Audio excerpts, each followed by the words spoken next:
Hello everyone. In today's video we're going to be taking a look at the Cirrus SR22. A little bit about how to start it, a little bit about how to fly it, just some general notes, and I'm going to take it from here. Currently we're sitting here basically in southern Brazil. This is going to be a neat little journey all the way down to the coast. A nice little small little airport, kind of sitting here nestled up with everything. It's going to be a lot of fun. Now, the Cirrus itself is a very, very unique aircraft. It was basically designed as kind of the replacement to all things general aviation. What makes this aircraft incredible is not only is it tremendously powerful, but it still has fixed landing gear, which means for us, it's going to drastically simplify having to worry about, different types of procedures and stuff like that. Now, this aircraft is also very unique in the fact that instead of having a traditional yoke, it has this little side stick here, and you can actually see the trim bar on the back of it. And all the interface inside of it was basically designed to be as simple as possible, at the same time as enabling anybody just to kind of climb in and kind of go. I've got a little bit of time on one of these, and I can say that these are high-performance planes. This is basically all composite materials. You've got a lot of fiberglass built in. The systems are relatively simple. It is also a very sensitive plane in the real world. So what I have here today to kind of make everything a little bit more authentic is I went ahead and tracked down a POH for this particular aircraft. And kind of as we're going through, I'll be walking through some of the different pieces here as we're kind of moving through our different operations. So the first thing we need to worry about here is going to be going ahead and getting this thing started. So this aircraft, again, since we're working in Flight Simulator 2020, this is December of 2020. Again, this can be changed and updated going forward. Some of these procedures are going to be a little bit modified compared to what they are in the real world. There's actually a lot of things you have to do. We have this big scary red handle above our head, for example, which is our CAPS parachute. There's a little safety pin you're supposed to take out. The other thing, too, is you're supposed to make sure you brief everybody about everything on the plane. But I'm not going to worry about that so much today. So let's go ahead and get this thing rolling. Now, normally with this aircraft, if you're not using a battery start, you're going to be doing an external power start. But for today, we're just going to be going ahead and sticking it normally. So the first thing you want to do is you want to make sure the brakes are set. So in this aircraft, you can see my two little pedals down on the floor. I basically go ahead and set them by pulling it down like that. The handle is all set to go. Next thing you know, we want to go ahead and set our battery master switches. Notice we have dual batteries on board this particular aircraft. That's actually kind of handy for us because it simplifies stuff. Of course, you're going to get a bunch of angry warnings and everything like that. So you just go to alerts and just kind of bop this a few times. If you want to make that go away, you can just shut the inset off if it bothers you. All right, next thing we want to do is we want to go ahead and turn on the strobe lights. That's going to be our little switch right here. Click that on. It's going to let everybody around us know where we are. I'll go ahead and pop up our little handy-dandy guide real quick so you can kind of follow along where we are. Next thing you know, we're going to want to go ahead and set the mixture to be in the full position. Doing that super duper simple in this aircraft. You just make sure this red handle is all the way forward. Now, this aircraft is super unique because not only does it have a single power lever, it has no propeller control, but it automatically calculates the propeller RPM for us, which is actually pretty cool. All right, next thing we're going to want to do is we're going to make sure our power level is full forward. Wait, what? You're looking right here and power level full forward. What? What? So basically on this particular aircraft, in order to prime it, because it's fuel injected, what we do is we use the fuel pump to prime as opposed to any sort of priming handle. So we're just going to go ahead and jam that all the way forward. And you can see this little handy dandy switch. This is prime. All you got to do is go click, hold it for a second, then you slam it into the boost category just like that. That's all you have to do to prime this aircraft. It's actually pretty simple. Next thing you know what we're going to do is we're going to go ahead. Oh, sorry, you couldn't see that.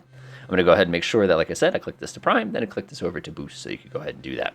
Next thing what we do is we go over to the actual propeller area, make sure it's clear. As usual, there's somebody who's going to get chopped up, but again, this wouldn't be Flight Simulator if that were not the case. We're going to want to go ahead and take the power lever and return it so that it's about 1/4 of an inch forward. Again, not too far. This is about as much as you need. Now, watch this. As soon as you turn this thing over, it's going to and basically get going. The real plane, it never quite does that. So we're going to come over here, clear prop, crank. And that's it. We want to play with our throttle to get this to about 1,000 RPM. Go ahead and give it just a little tiny bit more power. And you can see now we're sitting there right at that sweet spot. We can come down just a little bit. Notice there is no basic gauge that we usually use for manifold pressure. It's actually this little number down here. So we have a power bar, which is just a little bit different. Okay, once we do that, we want to double check to make sure our oil pressure came up, which in this case it did quite nicely. Next thing you know, we want to make sure our alternator master switches are on, our avionics power switches is on. Notice we shut the alternators on after we start the aircraft. That is a weird difference with this particular plane. We're going to go confirm everything looks good. We're charging. Everything looks fine in that regard. Then we're going to go and snap on the rest of our avionics. The fun thing is in the real plane, it goes boo, boo, and you get this little fan that turns on, but we're going to make do with what we got, kind of a thing like that. We're going to go ahead and take a look at all the different engine parameters, and everything is in great shape for us so far. Come over here and press the Enter key. You can see our flight plan has been preloaded in for us today. It's a relatively simple flight. Like I said, we're flying down to the coast. We have thunderstorm conditions today, but why else would you not want to fly an aircraft in nasty conditions? This is actually real-world weather with real-world time, which I just think it makes things more authentic. It's kind of fun. All right, let's go ahead and flip on our pitot heat. We don't want to turn that on until this aircraft gets rolling, but I'm going to go ahead and snap it on now. Our fuel tank has already been selected to the left side. Our boost pump is still set to the on position. Don't forget, normally you'd be calling up and making sure you've got all the appropriate things as far as clearances, but we're skipping most of that. I will turn my transponder on today to make things a little bit safer. Next thing you know, I notice over here on my G1000, we're currently set to be on VOR mode. I'm going to tap the CDI key twice to flip it over to GPS. Next, what I'm going to do is I'm going to come over and set up my altitude so that I'm ready to go. Where's my altitude? Oh no, where's my altitude? Oh, there it is. So our altitude switch is down here. We're going to be going up to 5,500 feet today, just like that. So that is basically all there is to getting this aircraft started, all there is to getting this thing ready to rock. Okay, so now that we're all ready to rock and everything is looking pretty solid, we need to start thinking about taxiing. Now, this aircraft is said you're not supposed to be taxiing with the flaps down. So you can see a little flap handle over here on the right. We will be using a little bit of flaps to help us take off today. So what I'm going to do is I'm going to go ahead and disengage the parking brake. I'm going to give this thing just a teeny tiny bit of power. Again, you don't have to jam on it or anything like that. Hey there, Chief. Come get some. Chop, chop, chop, chop, chop, chop, chop, chop. All right, we're going to go ahead and bring ourselves over onto the runway, which is conveniently located right here. Fortunately, it's a north-facing runway, or this flight would be a little bit more exciting. One thing I do like to do is I like to go ahead and make sure everything's ready as far as my automatic pilot goes. Just confirming those settings are the way I want them to be. Just coming down here, double-checking to make sure that is. That's what I want it to do. It's going to be navigation mode armed. We're going to go ahead and taxi. Again, don't make sure you always confirm that there's no traffic coming. But again, I've disabled traffic. This is just a demonstration. We're going to go ahead and put ourselves on the runway just like this. How's that for a displace threshold? Go ahead and engage the parking brakes. Normally with propeller aircraft like this, you want to go ahead and do your run-up. Run-up in this aircraft is incredibly simple. You're just going to push the throttle forward just a little tiny bit. Get about 1,800 RPM. Don't forget to set the brakes before you do this, by the way. And we'll do about 1,800. It's going to be right about there. Looks pretty good. We're going to go ahead and snap the magneto to this position. We should lose a little bit of power, which we did. Go back to the both position. We should come back up. We'll tap it twice to go to the left position. You can see we've lost a little bit of RPM, but not more than 100. Snap it back to both. Aircraft is ready to go. Pitot heat can now be turned on, which we'll do in just a second. We're ready for takeoff. We're going to go ahead and use a single notch of flaps in this particular takeoff. Now, based on our checklist for this particular aircraft, you can see our takeoff. We're going to be rotating smoothly at about 73 to 76 knots. Once we do get airborne, we're going to want to be getting up to 90 before slapping our flaps up. So I'm going to go ahead and hold the brakes. Again, I got my parking brake released. I've already done that step, but I'm going to hold them normally. We're going to smoothly push the throttle all the way forward and release. Now, some of you are going, what about your landing lights? You don't need to worry about landing lights, except while, like I said, when you're landing or when you're at night. So I'm not going to worry about it too much. Got ourselves a pretty nasty crosswind there, but again, I wouldn't want it any other way. So just like our little flight plan said, we want to wait until we get to about, I should say POH, not flight plan. When I get to about 73 knots, here's 68, 71, 72, 73. You're just going to lift the nose off the ground, and the aircraft is going to quickly accelerate. Bring yourselves up to about 7.5 degrees is always kind of that sweet spot. This is kind of a dangerous situation on account of the fact that we had that really, really serious-looking mountain directly in front of us. We could try to turn away from it, but again, we're going to be having less list to go up if we turn away from it early. So I'm going to do a very gentle bank turn here. And again, don't touch those flaps until you got yourself over 90 knots, just like it said inside the book. Okay, that's looking pretty good. I'm going to push the nose down just a teeny tiny bit. Got to try to get ourselves over 90. This is getting pretty sketchy. Yeah, no, you don't want to overheat the engine. This is still Brazil. It's also Brazil during the summer. All right, there we go. Now we're going to go ahead and lift that nose up. We're going to get ourselves doing about 100 knots. Is a pretty safe climb in this particular aircraft. Start trimming it out. Trim on this one is just a little funky for those of you who've flown it in the real aircraft. Of course, like I said, you have a side stick on this one, which makes things, like I said, just a little different. All right, we're going to continue kind of rotating ourselves off here. A climb, of course, so we want to make sure that we leave the boost pump on, which is going to be this one down here. That is more a requirement in the real plane than it is a requirement in our little artificial version. Only on account of the fact we don't have to deal with basically fuel vapor getting inside. Okay, we're going to go ahead and continue our climb here. We're pretty well lined up with our flight. I'm going to lift that nose up. Go ahead and straighten out just a little bit. Again, like I said, about 100 knots is a pretty safe climb. I'm climbing much, much too aggressively here. I'm going to go ahead and hold it there. And we can lead the power lever all the way forward, and it should be pretty safe. looking pretty good. I love this thing. You have no flaps to have to lift up or anything like that. You just kind of just go. That's so convenient. All right, we're going to line ourselves up a little bit. Okay, now we need to start thinking about cruise in this aircraft already. Now, cruise in this aircraft is remarkably simple because basically we have a range of acceptable cruise powers. If you take a look at my little power lever over here, it says that I'm at 82% power right now. We're allowed to cruise anywhere up to 85% power, which is actually a pretty significant amount of power that we can use for flight. Again, this thing, even with fixed landing gear, can get us absurd speeds like 150 knots. I'm just using my feet right now, by the way, kind of keeping us lined up because I want to confirm everything looks good. All right, go ahead and swing us back the other way. I think could have been a little more gentle with that, but that's all right. Again, you want to hold your speed between 100 and 110. The POH specifically says that you're not supposed to be flying exactly at your best climb speed because doing so is going to basically overheat your engine. And again, these things are kind of expensive airplanes. I think I was on Trade a Plane the other day, and you can get one of these new for like $600,000 US, which is that's a lot for something that doesn't have retracting landing gear. All right, I'm going to give myself just a little bit of right trim today. I feel naughty using aileron trim ever, but this is one of those conditions. Go ahead and click on automatic pilot. You can see my little bar pops up right away. I'm going to use a flight level change. Everybody who knows me knows I love doing that. We're doing indicated airspeed mode, 108. We can go ahead and not worry about that too much because remember our cruise altitude is 5,500 feet. Okay, while we're getting the last couple feet there to go ahead and get ourselves nice and set up, I'll go ahead and look out the window so we can kind of enjoy the clouds here. We're going to go ahead and take a look at the POH section for performance. Now, in this particular aircraft, the way this works is super simple. You have your pressure altitude over here on the left, and you have all your safe choices as far as cruise goes over here on the right. So for example, we're going to be about 5,500 feet, so we're probably going to use this 6,000 feet here. Remember, 85% is considered acceptable. We're just going to go up to the top. Here's your temperatures. It's pretty darn warm outside, so we're probably going to be using one of these temperatures over here on the right. It's really going to be between these two. So scrolling down. Let's see here. 81% power should be getting us somewhere around 19.2 gallons per hour, as well as 181 knots, which is actually a lot. But because of the higher temperature, I have a feeling we're going to be closer to this range. We'll have to actually take a look inside the program to see what we're getting. Okay, let's go ahead and set this thing up. So right now, I've got the throttle pushed all the way forward, and we're only getting ourselves 78% power. So because of that higher temperature, it's just not letting this engine get revving quite to the speed we could be getting it here. So again, remember, these flight simulator is going to be different than the real world. But taking a look at it, it should be getting 2,500, should be at 23.5 on the Mercury here. I'm going to go ahead and back that out by hand until I get to 23.5. Whoop, a little too much. That should be right about there. Delightful. So 23.5 should get us 80% power at cold temperatures, 72% power at high temperatures. I can see the engine's estimating me to be at 74% power, so we're actually pretty darn close, 2,500 RPM. Let's go ahead and see how we're doing as far as airspeed goes. We're getting 160 knots, but we're continually accelerating here.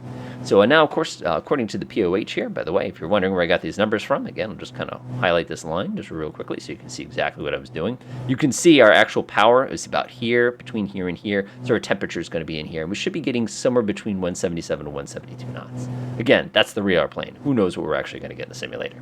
Okay, so now we need to worry about setting the mixture up. I just reset my barometric pressure here. We're cruising along quite nicely. Basically, what we'd have to do is we'd have to take a look at what our exhaust gas temperature is, which is going to be this one, and we want to try to get that to peak, and then we want to enrich the mixture slightly. So normally what you do is you go ahead and pull your mixture back, and you monitor this number here. Now you can see as I start to pull the mixture back a little bit, you can start seeing that number start to climb significantly. Waiting for that was a huge climb. Notice our power went up too. Pull it out a little more, pull it out a little more. Okay, that's the peak.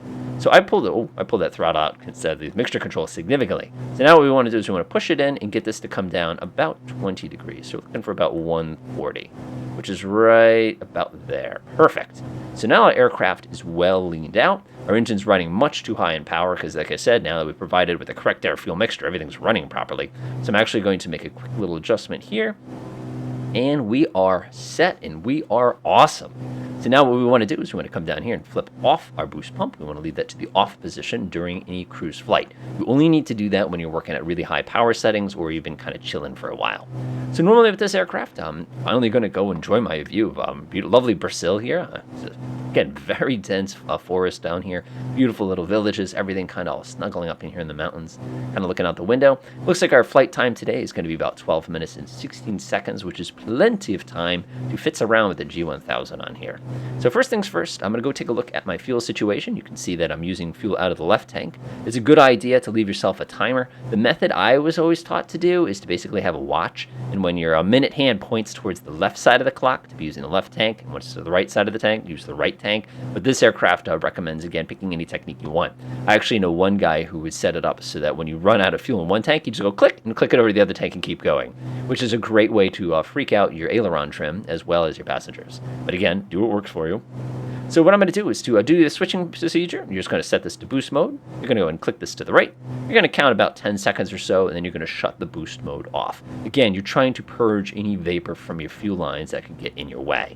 So now we're good to go. In the flight simulator, nothing bad will happen if you don't do that properly. Like I said, it's just not engineered in such a way that we need to worry about things like that. So we're just going to kind of keep right on cruising and kind of doing our thing. So for this particular flight, I'm going to go ahead and zoom out just a little bit here. There we are. Okay, you can see it pretty clearly here. We're basically going to be doing an ILS approach into Sierra, Bravo, Golf, Romeo. By the way, we took off from Sierra, Delta, Victor Hotel. You can see it's kind of swinging us around this way. Setting up the ILS in this aircraft is tremendously simple. Since I already built a flight plan before we actually went, you can see that ILS piece has already been pre-selected in here, so I don't even need to worry about that as much. Again, if I was going, oh no, they wanted us to do another approach, I could come in here to the proc button and actually reselect the approach that I want to. In this case, I do not want to do that. I'm just going to shut that off because I just don't need to see it right now. But when we do get a little bit closer, we're going to be interested in making sure we're on the correct frequency for our ILS approach. One of the great things about this aircraft is it's already pre-selected that frequency for us. As a matter of fact, if you want to have too much fun with this, you can go to the PFD, you can do bearing 1, you can actually go boop like this. And usually what will happen is if you're close enough to actually detect it, it'll actually start pointing to where the ILS is going to be, even though we haven't even gotten there yet. Again, that's just one of the wonderful features that this particular aircraft has. You know, I can put the DME in here, and again, you can have a lot of fun with these things. One thing I do like to do, though, is I like to use option 3 with the wind, because I can. And now I'm in great shape. All right, let's take a look at some of the other features of this particular G1000 while I'm having some fun here. So the other thing I always like to do is, unfortunately, we don't have this button. Again, I have a user mod that's on the forums that modifies this. That's where my little thing here is. Just go Flight Simulator G1000 modification, and you'll find everything I've got. But one thing I do have is I have the map option, and including this button, which people would probably murder for. So I recommend checking that mod out. But more importantly, we have NexRad, and that's going to give us a really, really good look at all the different weather around us, in which case, as you can see from our flight here, this is almost perfectly planned because it'll pull us right around the corner without getting nailed at all by any of this nastiness that we could be bumping into right here. And unfortunately, we don't have a weather radar, so you can't take a look at that. But, oh wow. Oh, looks like we're picking up a little bit of the nastiness here. Oh boy, this is going to be a bumpy landing today, but that's okay. All right, I'm going to go ahead and take a look. Power looks pretty good still, 23.5, or a little high on the RPM, which actually surprises me a bit, but that doesn't bother me too much. Another really slick trick you can do with this particular device is if you come down here to the FMS, you can actually change what pages you're on.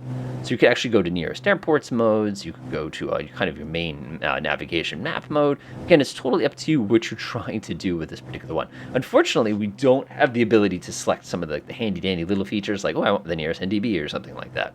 But again, that's just a limitation of the G1000 that's kind of in here. Again, you can go to let's go to map, set that, we got a runway information, you can go ahead and select that. It's just so handy. I just love that stuff. All right, let's get out of this page. I'm gonna go ahead and shut off the selection cursor. Boop. And you can see we have a nice little kind of arc, just like that, that's going to be taking us down for landing. Another thing I like to do sometimes, too, is you can actually zoom way in like this, and you can actually click down on this knob, and you can actually move the map little marker around if you needed to, which is actually kind of a neat trick. So I go like this and actually drive the little arrow down like this. No. Again, try doing this in a turbulent airplane. It's involved. And ideally, what you could do in the real world is you could actually say, I want to go direct, and you could go ahead and select that point that you just did. But unfortunately, it's just there for your own entertainment purposes while you're cruising around here. Okay, let's go ahead and get us a little bit closer here. We're going to be doing our approach in just a minute. Again, I'm leaving out the air traffic control at this point because I just don't need it. So when do we start descending? Well, I was taking a look at the ILS plate a little while ago, and it looks like we need to be at 4,000 feet when we cross IDPAM, which is going to be down here at this bottom right corner. So that shouldn't be too difficult for us. Oh, by the way, for those of you who have trouble setting the mixture on an aircraft, I highly recommend binding a button to auto mixture. Of course, when I pressed it, do you see the difference in power it gives me if I use the auto mixture versus my desperate attempts at it? It's actually very interesting to see the two. But again, do whatever works for you. And there's actually a setting that you can set to make it do auto mixture at all times. Oh, good big rain right there. See it? You can actually make it do auto mixture at all times too, so you don't even have to fix with that lever. I believe the POH warns you that if you choose to do that, actually no, there's nothing in the POH for it. The POH says if you go over 7,500 feet and you don't touch the mixture, you're going to start having issues. That's what I meant to say. Okay, let's start thinking about our landing now. So we're making a pretty good cruise here. There's nothing too going on here. A couple different techniques. We'll go ahead and grab ourselves the handy dandy POH one more time. Go ahead and pop it up. Boop. You can see this is literally all it tells you about landing. We need to use 100% of flaps. Our airspeed needs to be between 80 and 85. It's assumed to be 79 is the minimum. I'll prove that in a minute. Power lever, notice it did just tell you as required. Brakes, as required. Oh, then I don't need them, right? It also gives you this nice little landing. I love this. Landings with less than full flaps are recommended only if the flaps don't work. Coming down here, by the way, and I love this, short field, I like this. Same exact technique, except it recommends you using 79 knots indicated for your approach speed, which is awfully slow. It's just really important that when you do come down, you basically idle the plane all the way down to the ground, which is pretty darn scary if you ask me. You have to be very precise to maintain this aircraft at exactly the speed for the entire descent. But we'll do the best we can once we get a little bit closer. Speaking of getting a little bit closer, let's start thinking about our descent. Once we hit our next waypoint, we're actually going to have to start turning around. One thing I want to point out is, remember a minute ago I was talking about the ILS being pre-selected? Check this out. It's already been pre-selected, it's already been pre-activated, and notice my DME equipment, as well as my bearing, now tells me exactly where the airport is that I need to be landing at, as well as my glide slope information, provides me with my lateral information. Everything's already ready to go. Again, this aircraft is tremendously good at stuff like this. Look at the size of that city. Oh, this is going to be an easy landing today. All right, go ahead and bring us around a little bit. We're going to line ourselves up. Again, we're coming down to EDPAM, which is, I need to be down to 4,000 feet. I'm going to come down here to my altitude select. I'm going to go ahead and drop that down to 4,000. Oh, got to be very careful. Remember, this is a small knob and a big knob. 4,000 is going to be right there. We're going to go ahead and flip it over to vertical speed mode. I'm going to press down. That's going to get us 500 feet per minute descent, and it should be a pretty comfortable descent. Again, I usually tell people with a non-pressurized airplane, 5,000 feet per minute is pretty much the limit of your ears. Anything past that is going to be tremendously uncomfortable. You do build up a little bit of a tolerance of it over time, but again, you want to be kind of cautious. Time to start reducing speed. I'm going to start to enrich my mixture.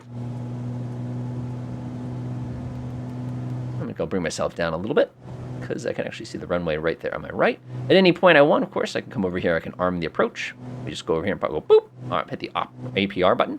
What's going to happen now is the aircraft is going to continue slowing down. You can see our nice little situation on the right. We're going to be swinging around this way. Again, if you have this mod, you can just do one of these, and it makes it much more clear the fact we're going to be taking that right turn in just a minute. Notice we instantaneously switched over to the localizer. Since we're already on app mode, we're already automatic. You also notice that my glide slope right now is white, which indicates that I have not yet captured the glide slope. Really important, by the way, if you're doing any sort of approach, make sure your altimeter is set correctly. I really don't want to see you get eaten the ground. Since we are landing and we're doing an IRFR style landing, I'm going to go ahead and flip on our landing lights so we're good to go.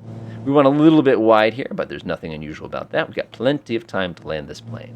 All right, let's confirm everything's ready to go. We want to put it on the fullest fuel tank, which ironically is the one we're on right now, so I'm not even going to bother with the boost pump. Highly recommend, by the way, when you're doing an approach like this, to turn on the boost pump, only on account of the fact that if you need full power, it's ready to go at a moment's notice. You're just going to wear the pump out, but you're not going to do any real damage. Okay, so right now, according to this little green diamond, we're a little bit underneath our approach position right here, but I'm noticing laterally we're a little bit off to the left at this point. I'm looking out the front window, and I can literally see where we're landing in a second, which is kind of a nice quirk. So we're going to get a little bit closer before we go ahead and put this thing down. We have 10 nautical miles to go. 10 nautical miles is going to be 3.5 minutes, something like that. I'm not quite sure. Can't work out the math quick enough. But again, I can see where I'm going, so I'm not too concerned with it. Our wind is basically coming straight at us. It's a 1 knot wind, which is like not negligible, but it's not much. All right, that's looking pretty darn good. As soon as I see the glide slope start to come down a little bit, I'm going to start manipulating my power. Whew, look at that crash. I'm glad I'm not flying through this in the real world. This would be bumpy. I'm going to start appreciating some of the photogrammetry. Okay, continue. All right, cruising around. Again, this is going to be our landing runway today. Automatic pilot's doing all the work for me. You don't have to make the automatic pilot do the work for you. As a matter of fact, I recommend 90% of the time to be doing it on your own. The AP it's good for demonstration purposes because, I don't have to think about the little details kind of a thing. All right, we're still slightly off laterally. In this case, we're just a little bit to the right. Vertically, we are still far too high, and we can confirm that because if you look at the side of the runway, you've got your red lights right there, so you know very, very clearly. Let's go ahead and take a look at the book real quick. Again, 79 knots is going to be our magical speed. Obviously, we're going to start slowing down in a minute, but I don't want to come down too fast. All right. Oh, see the glide slope starting to move? We want to be hitting this point, which is going to be just a little bit below glide slope, and start to reduce speed. Because the problem is, the moment this diamond is going to level itself off right here, this aircraft is immediately going to pitch over. And if our flaps are not in the correct position when that happens, we're never going to get slow enough to actually be able to use them. All right, going to start backing the throttle up. We always want to be very, very cautious with using low power settings on an airplane because you always end up basically cracking things because they get shock cooled is what you always hear. In a simulator, it doesn't matter. First notch of flaps going down. Second notch of flaps going down. We're going to get our speed up to 90. Remember, the magical speed they said was 79 knots in the book. So now you're going to play the can we get the throttle set correctly game. Fortunately for us, we're a piston airplane, so it's very, very easy to set this up. All right, we're doing about 79.5 knots. Give it just a little bit more throttle. You don't need too much. I think I've just about found the sweet spot. Remember, gusting winds will make this extra tricky. What do we got? About 47% power here. Okay, let's do our test. We need to make sure our flaps are down, which they are. Our gas is set to the correct position. Gee, you gumfuls, lights, speed is almost perfect. We got this. Now we just basically sit back and crack our knuckles and just kind of relax. Now, this is a cool plane. Now, there's actually a turbocharged and a pressurized version of this particular plane hanging out there somewhere. And unfortunately, we don't have that version in Flight Simulator, though I'm sure somebody has already made a mod for it that makes it so you do get those features. Because an aircraft like this, which is already tremendously fast, once you bring it up to high altitudes with a turbocharger, you can go even faster. Now, one interesting thing in the real world that we don't get, unfortunately, inside the simulator here is we don't have the suspend button. When you land an airplane, what you're going to do is you're going to tell it not to go to the next waypoint automatically, just in case you have to do a go-around situation. The interesting thing is we don't have a go-around button on this thing, which it kills me just a little bit, because usually with the G1000, you have a go-around button. The moment you press that button, it triggers it to automatically select the next waypoint and flip the CDI back. All right, we got about 4.6 nautical miles to go. 26 degrees Celsius. Oh, that's warm enough. We got about 2 minutes and 22 seconds before we're at our destination. Isn't this like relaxing? You just kind of go. Like an aircraft that does 180 knots cruise, well, not really, 165 knots cruise, let's call it, as well as has the ability to take off and land at conventional airports. That's just incredible. Oh boy, that is quite the neighborhood there. Sucks to be this guy. He's got to deal with jets flying over his head all the time. Now, I like how our ILS system is automatically crabbing us slightly to the right because of that crosswind that we're getting pretty aggressively. You can actually see the crosswind has gotten worse as we've descended.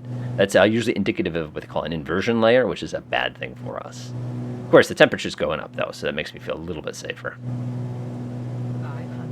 This is so relaxing. Just can kind of look out the window and enjoy. By the way, if you wanted to go ahead and set your minimums, you could always come down here to timer and ref. We could come down here. We could actually go all the way down here, and we could go set our minimums up. We could set this to be all barometric. We'd come in here, and we could say the minimums today are like 3,000 feet. Of course, by the time I finish doing the minimums, we'll already be on the ground, so I'm not even going to bother in this case. But in the event that you did want to do something like that, you could set that right there. Okay, 79 knots. We are perfectly below glide slope, which seems to be a common problem with a lot of aircraft in this version of Flight Simulator, but that's okay. Getting bounced around a little bit on the way down. This is my favorite part of landing because you think that you have a lifetime to put the thing on the ground, and all of a sudden you go clunk, and we're there. Love that. As usual, when you get a little bit lower, you want to go ahead and shut off the automatic pilot, which is what I just did. You get a big anger beep kind of thing usually. All right, going to bring the nose up a little bit. So what we're trying to do is we're trying to hit the numbers at the end of the runway since we're a GA plane. Speed's getting very, very low. There we go, looks pretty good. Now this aircraft in the real world, if you cut the throttle, it finishes flying. In the Flight Simulator, instead of flying, it just keeps going. So my throttle is now at 0. We're going to go a little bit past the numbers, but that's okay. We're going to go ahead and gently touch down with the nose pointing to the right to compensate for the wind, and you just want to wait for the bump. There we are. Ooh! Whoa, that wind is strong. Go ahead and take your controls and push them towards the wind. You can see I'm tilting it to the right. And you just want to use your feet to kind of keep everything nice and straight. All right, according to the book, we're supposed to use brakes as required. So I'm going to be No, that's not what they meant. All right, so hopefully this video has been helpful as far as operating this aircraft goes. Again, this is a wonderfully modern airplane. It's incredibly quick. It's not difficult to fly. The electronics on it are relatively simple to operate. Shutting this thing down is basically taking that little red handle right there and pulling it all the way to 0. As a matter of fact, we'll do some more brakes as required. And we'll go ahead and kick on the parking brake. And we'll go ahead and pull that red lever all the way back and see what happens. Boop. Nothing bad, right? Aw. Shut all our lights off. Just like that. And now our flight is over. Enjoy.